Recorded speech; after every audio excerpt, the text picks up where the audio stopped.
کہتے ہیں کچھ سلطنتیں جھوٹ کے ستونوں پر کھڑی ہوتی ہیں اور جب ایک سچ دھاڑتا ہے تو پوری سلطنت لرز اٹھتی ہے۔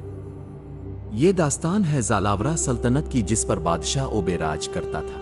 اس کے اندر بچپن سے ہی ہاؤس تھی کہ سب پر حکمرانی کرے، کوئی اس کے حکم کے آگے سوال اٹھانے والا نہ ہو۔ اوبے نے صرف 16 سال کی عمر میں ہی بادشاہت کے لالچ میں اپنے ماں باپ کو زہر دے کر بادشاہت حاصل کر لی تھی اور اپنے چھوٹے بھائی قاصر کو جو ابھی صرف 11 سال کا تھا ہمیشہ کے لیے قید میں ڈال دیا اور اکیلا زالاورہ پر راج کرنے لگا۔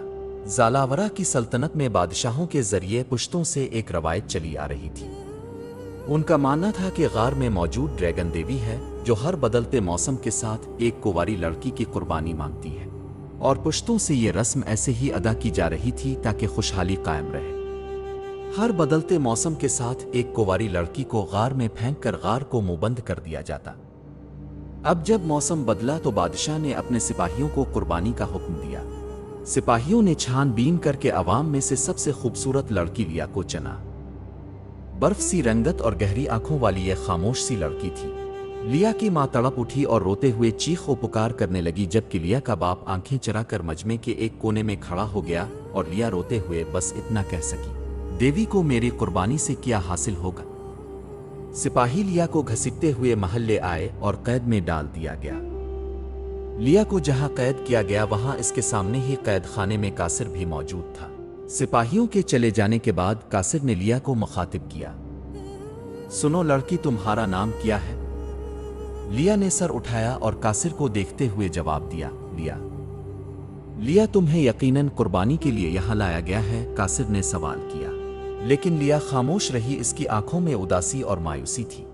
قاصر کو لیا کی حالت دیکھ کر بہت ترس آیا۔ دیکھو لیا، تمہیں قربان کیا جائے گا لیکن تم نے ہمت نہیں ہارنی۔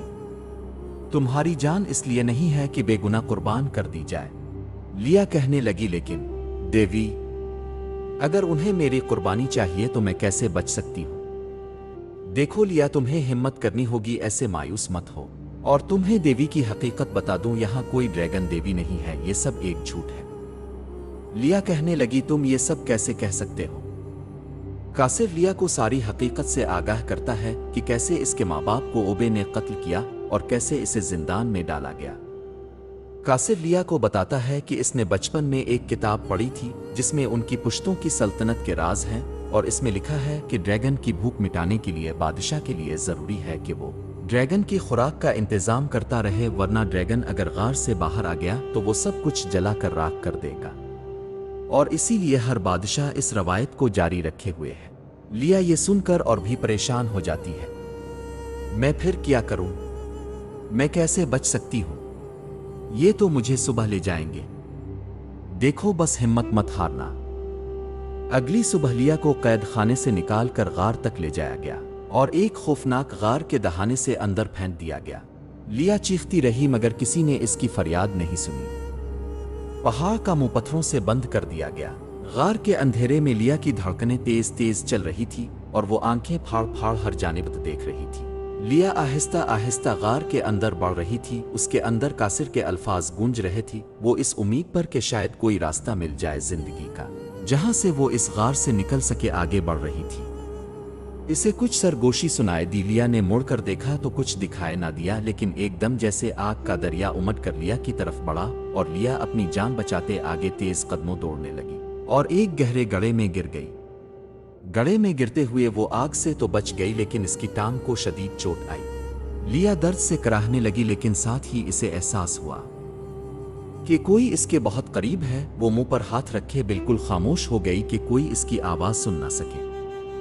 کچھ دیر بعد جب اسے لگا ڈریگن واپس چلا گیا تو لیا نے باہر نکلنے کی کوشش کی۔ ہر لمحہ ہر قدم موت اس کے قریب تھی۔ کرتے کرتے رات ہو گئی۔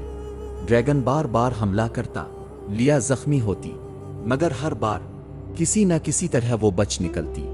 قدرت جیسے لیا کا ساتھ دے رہی تھی، لیکن ابھی تک یہاں سے آزادی کا کوئی راستہ نظر نہیں آ رہا تھا۔ بھوکی پیاسی اور زخمی لیا اب تھک ہار کر مایوسی کا شکار ہونے لگی تھی، اس کی ہمت اب ختم ہو رہی تھی۔ ادھر محل میں قاصر کے چند حامی تھے جو کہ ہمیشہ سے قاصر کو بادشاہ کے روپ میں دیکھنا چاہتے تھے۔ یہ آدھی رات کو قید خانے میں داخل ہوتے ہیں